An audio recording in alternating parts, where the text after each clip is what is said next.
Bienvenue pour cette vidéo dans laquelle nous allons démontrer quelques propriétés autour de la fonction arcsinus.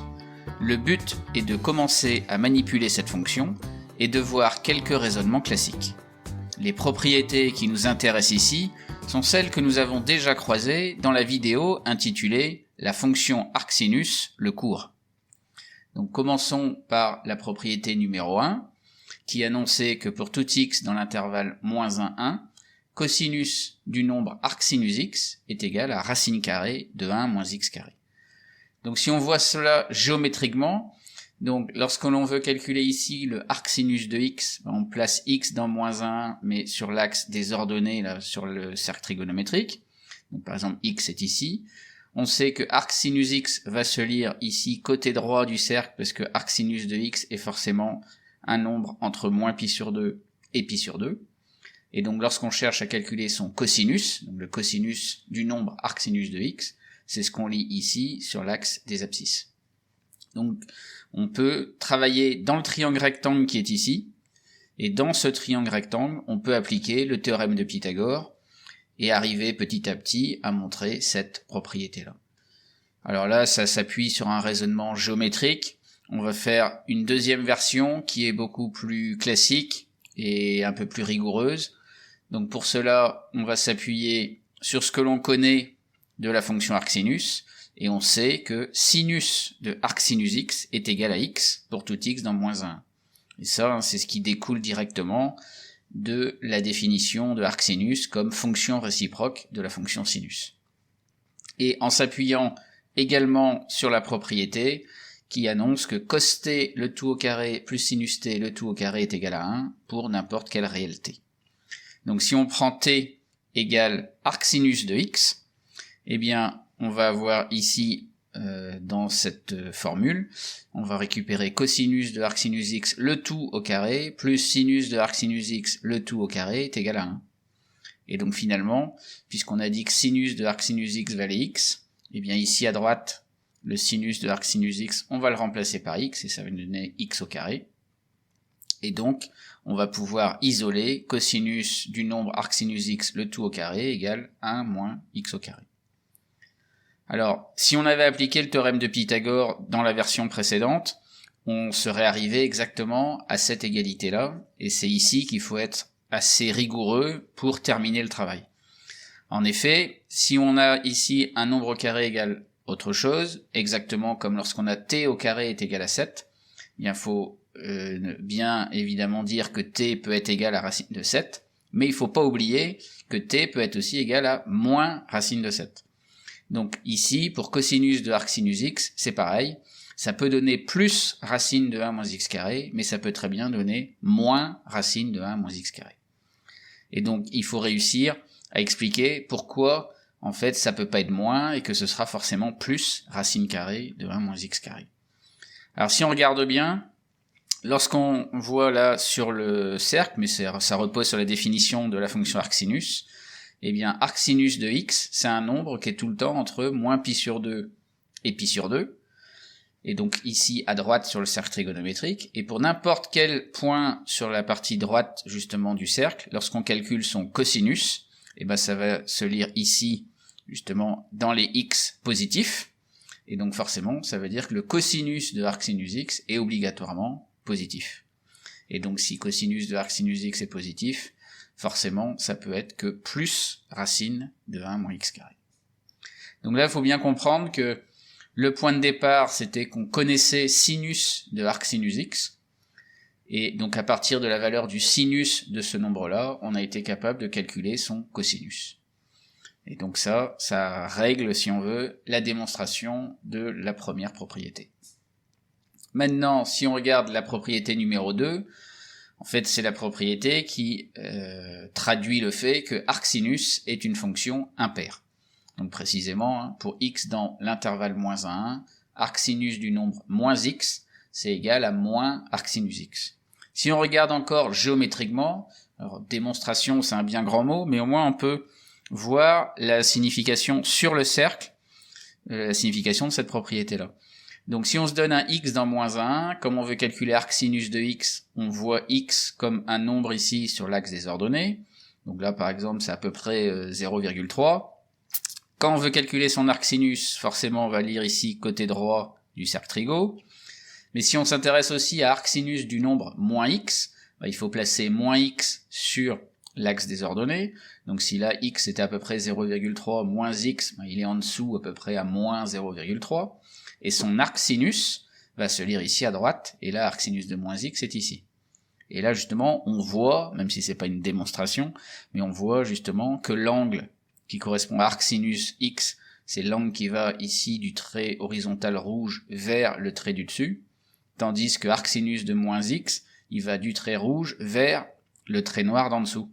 Donc on voit que c'est le même angle, si on veut, en valeur absolue, mais par contre il y en a un qui tourne dans le sens positif du cercle Trigo, tandis que l'autre tourne dans le sens négatif. Et donc c'est pour ça qu'en fait, arc sinus du nombre moins x, c'est en fait moins arc sinus x. Alors si on veut démontrer ça un peu plus rigoureusement, eh bien on va s'appuyer sur un raisonnement assez classique, qui consiste à poser alpha égale le nombre moins arc sinus x, et on va aller calculer le sinus de alpha. Alors sinus de alpha, du coup, c'est sinus du nombre moins arc sinus x. Donc ici à droite, on a sinus de moins un nombre, mais en fait on sait que sinus est une fonction impaire, et on sait que sinus de moins le nombre t, c'est moins sinus t. Donc ça, on peut le revoir là sur le lire sur le cercle Trigo comme ça, en pensant en fait ici sur le dessin, x c'est en fait le t évoqué ici. Et donc, si on applique ça avec t égale arc sinus x, on obtient sinus alpha égale moins sinus du nombre arc sinus x. Sauf que sinus de arc sinus x, on sait le simplifier, puisqu'on sait que ça fait x pour x dans moins 1. Donc ici, sinus de arc sinus x étant égal à x, sinus alpha va être égal à moins x. Donc ça, c'est une première info. Et pour réussir à montrer la propriété, pour avoir droit de dire en gros que ça va être le alpha, c'est en fait arc sinus de moins x, il faut savoir dans quel intervalle vit alpha. Et donc c'est ce qu'on va regarder maintenant. Et on va s'appuyer sur la définition de moins arc sinus x, enfin de alpha égale moins arc sinus x. Donc arc sinus x par définition, il est toujours entre moins pi sur 2 et pi sur 2. Donc moins arc sinus x, on va multiplier chaque terme de la double inégalité là, par moins 1. Et donc quand on fait ça, moins pi sur 2 multiplié par moins 1, ça fait pi sur 2. Arc sinus x multiplié par moins 1, moins arc sinus x. Pi sur 2 multiplié par moins 1, ça nous donne moins pi sur 2. Mais comme on a multiplié par un nombre négatif, il faut changer le sens des inégalités. Donc c'est pour ça que les plus petits sont devenus les plus grands. Et donc le nombre alpha là qui vaut moins arc sinus x, ça veut dire qu'il est coincé entre moins pi sur 2 et pi sur 2. Donc il est dans l'intervalle moins pi sur 2, pi sur 2. Donc avec ça, on a suffisamment d'informations pour obtenir la propriété, parce que en gros, on a alpha qui est un nombre dans moins pi sur 2, pi sur 2, dont le sinus est égal à moins x. Et bien ça, c'est exactement la définition de arc sinus du nombre moins x. Et donc forcément, alpha est égal à arc sinus de moins x. Une autre façon de le voir, c'est que à partir de sinus alpha égale moins x, on peut appliquer la fonction arc sinus des deux côtés. C'est-à-dire que arc sinus de sinus alpha, ce sera forcément arc sinus du nombre moins x.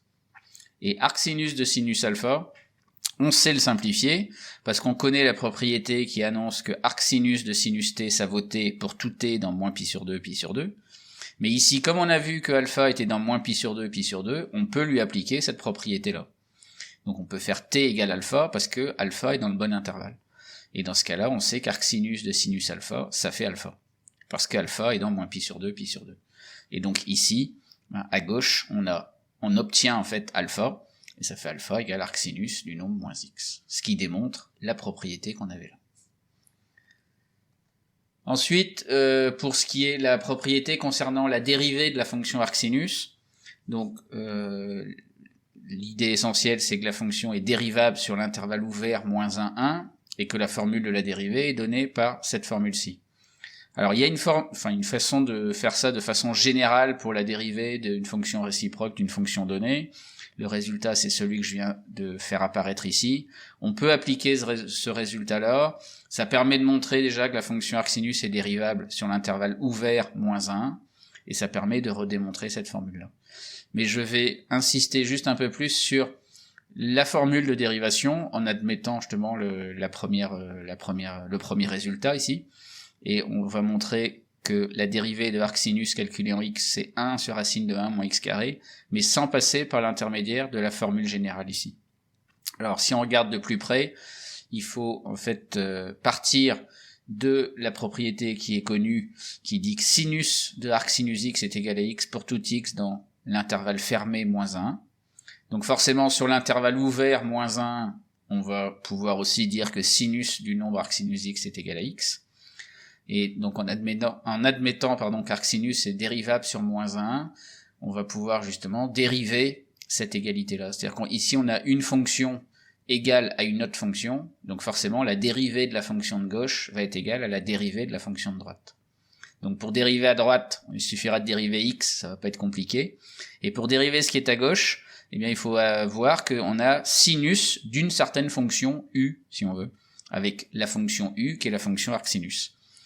Et dans ce cas-là, il va falloir appliquer la formule de dérivation de sinus d'une fonction u. Et on sait que c'est u' fois cosinus u. Donc on applique ça avec u qui est la fonction arcsinus. Donc ça va nous donner d'abord la dérivée de u, donc la dérivée de arcsinus, calculée en x, multipliée par cosinus de la fonction u, donc cosinus de arcsinus x ici. Et à droite, du coup, c'est la dérivée de x qui donne 1. Maintenant, cosinus de arcsinus x, c'est une formule qui fait partie du cours aussi, puisque ça vaut racine de 1 moins x carré. Donc ici, on peut remplacer par racine de 1 moins x carré. Ça fait la dérivée d'arcsinus calculée en x, fois racine de 1 moins x carré est égal à 1. Comme on travaille maintenant sur x dans l'intervalle ouvert moins 1, racine de 1 moins x carré est différente de 0, on peut diviser des deux côtés par racine de 1 moins x carré, et on obtient la dérivée de arcsinus calculée en x qui vaut ce qui était annoncé, c'est-à-dire 1 sur racine de 1 moins x carré. Et donc voilà comment, à partir de la dérivée de sinus u, on peut trouver la dérivée de la fonction arcsinus. Enfin, pour terminer, on va démontrer la propriété numéro 3 qui était, annoncée propriété numéro 3 dans la vidéo sur le cours de la fonction arcsinus. Donc la propriété annoncée que pour tout x dans l'intervalle moins 1 fermé, arcsinus x plus arccosinus x est égal à pi sur 2. Donc pour faire ça, on va donner 3 points de vue. Donc le premier point de vue, comme dans les propriétés précédentes, c'est une version géométrique. Donc, lorsqu'on veut calculer pour x dans moins 1 le arccosinus x, il faut voir x sur l'axe des abscisses du cercle trigo. Et donc, si là, par exemple, là encore, j'ai pris à peu près x égale 0,3, le arccosinus x va se lire ici, parce qu'on lit arccosinus x entre 0 et pi. En revanche, si on veut lire arcsinus de x, il faut voir x sur l'axe des ordonnées, donc à peu près ici, donc le même x que celui-là, donc si là j'ai pris 0,3, ici je dois prendre aussi 0,3, si j'avais pris 0,8, j'aurais dû prendre 0,8, et donc l'arcsinus de x, il se lit ici à droite sur le cercle trigo, puisqu'on est entre moins pi sur 2 et pi sur 2. Et donc ça nous amène le arcsinus x ici. Et dans ce cas-là, en fait, on constate, mais ça c'est purement visuel, c'est pas une vraie démonstration non plus, mais au moins ça permet d'avoir un petit repère au moins sur le cercle trigonométrique, c'est que l'angle qui est ici, donc qui correspond justement pour aller de la droite rouge vers la droite noire, en pensant l'angle orienté, c'est l'angle qui correspond à arcsinus de x. Et en fait on retrouve cet angle ici entre le segment noir et le segment bleu qui est ici. Donc c'est-à-dire qu'en fait en partant de pi sur 2, si on recule de l'angle arcsinus x, on va arriver sur arccosinus x. Et donc ça revient à dire que arccosinus x égale pi sur 2 moins arcsinus x, et donc ça revient à dire ce qui est annoncé ici. Donc ça c'est visuel, mais ça permet peut-être de se fixer un peu les idées. Alors si on veut démontrer ça d'une façon un peu plus sérieuse, on va dire, on va s'appuyer sur ce deuxième point de vue. Donc on va partir justement de arccosinus x égale, ce que l'on veut démontrer, c'est arccosinus x égale pi sur 2 moins arcsinus de x. Et on va prendre alpha, qui est égal à pi sur 2 moins arcsinus de x. Donc c'est-à-dire alpha, le nombre qu'on a à droite ici, et on veut montrer qu'il est égal au nombre de gauche. Donc comme on veut montrer que c'est arccosinus de x, on va calculer d'abord le cosinus de alpha. Donc quand on fait cosinus de alpha, c'est cosinus de pi sur 2 moins arcsinus x. Mais on connaît des formules pour simplifier cosinus de pi sur 2 moins un angle. Donc si on revient en fait sur des formules vues dans la playlist trigonométrie, lorsqu'on a cosinus de pi sur 2 moins t, en fait c'est sinus t pour tout réel t. Donc là on peut encore l'imaginer, à la place de x, il faut penser t, et on retrouve cette propriété-là. Donc quand on va appliquer cette propriété-là avec t équivaut arcsinus x, et bien ici à droite on va récupérer sinus du nombre arcsinus x. Donc ça nous donne cos alpha égale sinus de arcsinus x, sauf que sinus de arcsinus x, on sait le simplifier, puisque c'est un résultat du cours, et on sait que c'est x. Donc ça va nous donner cos alpha est égal à x. Donc pour le nombre alpha, on sait que son cosinus vaut x. Donc ça garantit pas encore que alpha est égal à arccosinus x. Pour avoir cette garantie-là, il faut maîtriser l'intervalle dans lequel vit alpha. Donc c'est ce qui va nous intéresser maintenant. On va aller regarder dans quel intervalle se trouve alpha. Donc on s'appuie sur la définition de alpha, donc pi sur 2 moins arcsinus x. On commence par arcsinus x, qui par définition est entre moins pi sur 2 et pi sur 2. Donc on va multiplier par moins 1 pour avoir des infos sur moins arcsinus x. Ça nous donne ce résultat-là, sachant que comme on est passé de la première à la deuxième ligne, en multipliant tout le monde par moins 1, ça fait changer le sens des inégalités. Et pour avoir des infos sur pi sur 2 moins arcsinus x, il faut ajouter à chacun des termes pi sur 2. Et donc ça va nous donner pi sur 2 plus pi sur 2, ça nous fait pi. Ici, ça nous donne le nombre alpha qui nous intéresse. Et ici, moins pi sur 2 plus pi sur 2, ça fait 0. Le sens des inégalités ne change pas, puisqu'on a ajouté le même terme à chacun, le même nombre à chacun des termes. Donc, à l'arrivée, alpha qui est là au milieu, on voit qu'il est entre 0 et pi. Donc il est bien dans l'intervalle 0pi. Donc en résumé, alpha, c'est un nombre qui est dans 0pi et qui a son cosinus qui est égal à x. Et bien ça, c'est exactement la définition du nombre arccosinus x. Et donc alpha, forcément, est égal à arccosinus x. Là encore, on peut faire un autre point de vue pour cette conclusion-là. C'est on part de cos alpha est égal à x, on applique arccosinus des deux côtés. Si on veut, on aura arccosinus du nombre cosinus alpha, ce sera arccosinus du nombre x, puisque x c'est cos alpha. Et arccos de cos alpha, ici à gauche, ça nous rappelle une formule du cours, puisqu'on sait que arccos de cos t, ça fait t pour tout t dans 0pi. Mais comme on a montré que alpha était dans 0pi, on peut ici faire t égale alpha, puisqu'on est dans le bon intervalle. Et donc arccos de cos alpha, c'est alpha. Donc ici, à gauche, on peut dire que c'est alpha, et donc on obtient alpha égale arccosinus x. Et donc comme alpha c'était pi sur 2 moins arcsinus x, on récupère bien cette propriété-là. Donc ça c'était une deuxième version pour démontrer cette propriété 3, mais on peut encore proposer une troisième version qui s'appuie en fait sur les dérivés. Alors, pour parler de dérivée, justement, on va s'intéresser à la fonction f définie par f de x égale arcsinus de x plus arccosinus de x. Donc, en s'appuyant sur les ensembles de définition de arcsinus et de arccosinus, la fonction f, elle est définie sur l'intervalle moins 1, 1, fermé en moins 1 et fermé en 1. Elle est dérivable sur l'intervalle ouvert moins 1, 1, puisque les fonctions arcsinus et arccos sont dérivables sur l'intervalle ouvert moins 1, et donc on va pouvoir faire le calcul de la dérivée de f. Mais on rappelle donc qu'on connaît la dérivée d'arccosinus, celle de arcsinus, donc quand on va dériver la fonction f, on va avoir f' de x qui vaut la dérivée de arcsinus calculée en x, plus la dérivée de arccosinus calculée en x. Et donc, vu le rappel d'avant, ça nous fait 1 sur racine de 1 moins x carré, plus moins 1 sur racine de 1 moins x carré. Et donc ça nous donne 0. Donc, la dérivée de f étant nulle sur l'intervalle ouvert moins 1, ça garantit que la fonction est une constante sur cet intervalle.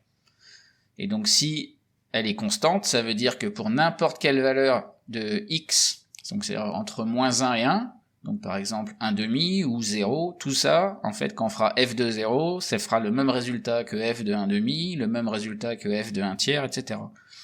Et donc si on veut trouver la constante correspondant à la fonction, il suffit d'évaluer la fonction en une valeur, et donc prenons par exemple f de 0. Donc f de 0, c'est arcsinus de 0 plus arccosinus de 0. Donc en s'appuyant éventuellement là sur le cercle trigo, on peut calculer arcsinus de 0, voir que ça fait 0, puisque quand on lit arcsinus de 0, il faut aller lire 0 sur l'axe des ordonnées. On va lire l'arcsinus ici, et l'angle sur le cercle qui correspond ici justement au 0 sur l'axe des ordonnées, c'est l'angle 0, donc ça fait 0. Et arccos de 0, pour lire arccosinus de 0, il faut se placer donc en x, en abscisse ici en 0, c'est-à-dire là, et aller chercher l'angle correspondant sur le cercle, c'est-à-dire pi sur 2. Donc on a 0 plus pi sur 2, ça nous fait pi sur 2. Et donc ça veut dire que la fonction f est constante sur moins 1 et que cette constante est égale à pi sur 2. Alors là, il faut faire attention par rapport à l'énoncé de la propriété. C'est que la propriété annonce que c'est pour tout x dans l'intervalle fermé moins 1, 1. Alors qu'ici, en fait, on a démontré que pour tout x dans l'intervalle ouvert moins 1, 1, on a la propriété arcsinus x plus arccosinus x égale pi sur 2. Donc il faut aller regarder précisément qu'est-ce qui se passe lorsque x vaut moins 1 et lorsque x vaut 1. Donc lorsqu'on regarde ça de près, eh bien on va commencer par évaluer f de 1. f de 1 c'est arcsinus de 1 plus arccosinus de 1. On fait le calcul, donc arcsinus de 1, on lit 1 ici sur l'axe des ordonnées, on vient lire arcsinus de 1, en fait ça c'est pi sur 2, et arccosinus de 1, on vient lire 1 sur l'axe des abscisses ici, et on regarde, et on lit si on veut la valeur correspondante sur le cercle qui est 0. Et donc ça fait pi sur 2 plus 0, et donc f de 1 est égal à pi sur 2. Donc, si on peut dire, ça marche aussi, justement, on a vu que c'était pour tout x dans moins 1, 1, ouvert en moins 1 et en 1, qu'on avait f de x égale pi sur 2, mais on voit qu'en 1, ça marche aussi. Et maintenant, on regarde en moins 1, arcsinus de moins 1 plus arccos de moins 1, on fait le calcul en s'appuyant éventuellement sur le cercle trigo, arcsinus de moins 1, on lit moins 1 ici, l'angle correspondant c'est moins pi sur 2, plus arccos de moins 1 sur l'axe des abscisses, il est ici, l'angle correspondant, c'est pi. Et moins pi sur 2 plus pi, ça fait bien pi sur 2. Donc on a f de 1 qui vaut pi sur 2, f de moins 1 qui vaut pi sur 2, et f de x égale pi sur 2 pour tout x dans l'intervalle ouvert moins 1, 1. Donc ça veut forcément dire que pour tout x dans l'intervalle fermé, on a bien f de x qui vaut pi sur 2, et donc on a exactement la propriété qui nous intéressait. Donc voilà, ça termine cette vidéo, et on aura l'occasion de reparler de la fonction arcsinus dans d'autres vidéos avec des exercices autour de cette fonction.